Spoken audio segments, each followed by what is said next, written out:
Pray to JD. Okay. Pray to JD. Okay. Okay. And then run. Come on. Okay. Go to JD. Okay.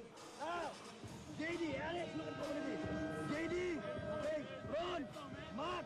Asi. Hug the baseline. Cut, no cut. No, don't cut. Okay, now, hey. If you can't get the ball to JD, run. Okay, one more is on. Go. Hey, report.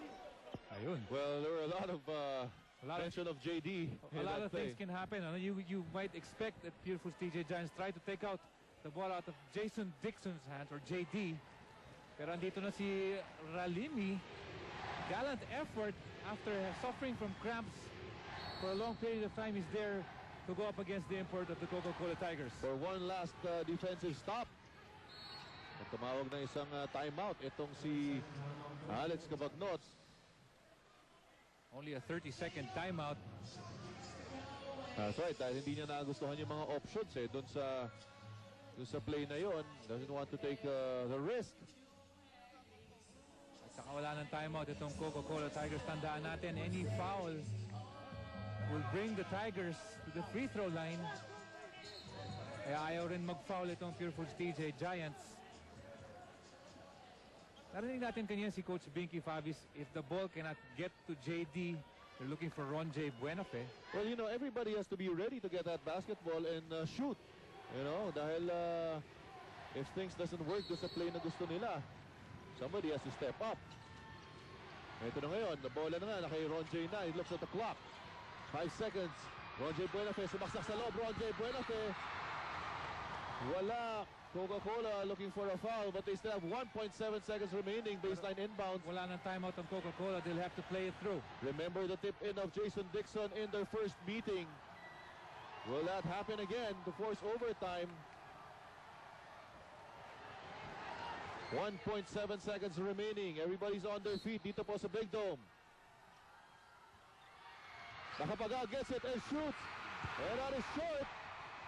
And Pure Foods TJ Giants will emerge victorious in this ball game, bouncing back strong from the embarrassing loss, and it took their leader, wala po iba kundi si James Yap, to lead the way, but it was a total team effort para sa Pure Foods, Peter. You know, the game before, they only scored 60 points, 13 from the big three locals, and tonight, nakita natin, ang daming kontribusyon ng mga import at pati yung mga big three. And of course, ayan ang score natin.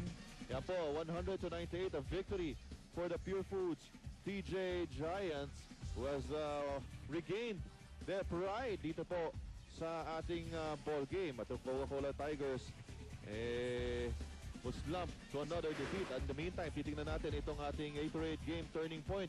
Ito na po yung tira ni James Yap to give the lead para po dito sa Pure Foods TJ Giants. A tough shot, one of a number of tough shots from James Carlos Yap. That was brought to you by Gatorade. Is it in you?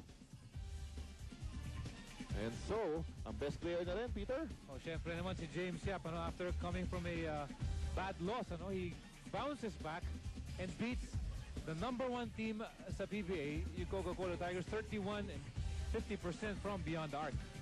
So another MVP-like performance from James Carlos Yap to lead the way for Pure Foods. In the meantime, paalala po natin sa inyo, on Friday po sa Cuneta Asodome ang mga laban ng PBA. Meron po tayong STPB at 4:30 p.m. Las Cases going up against the Air 21 Express in their first match.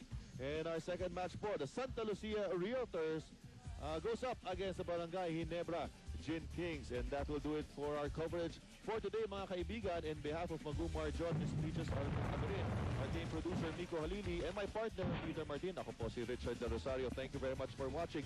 Magkita-kita po ulit tayo sa susunod pa ng mga laro ng PBA only here on ABC.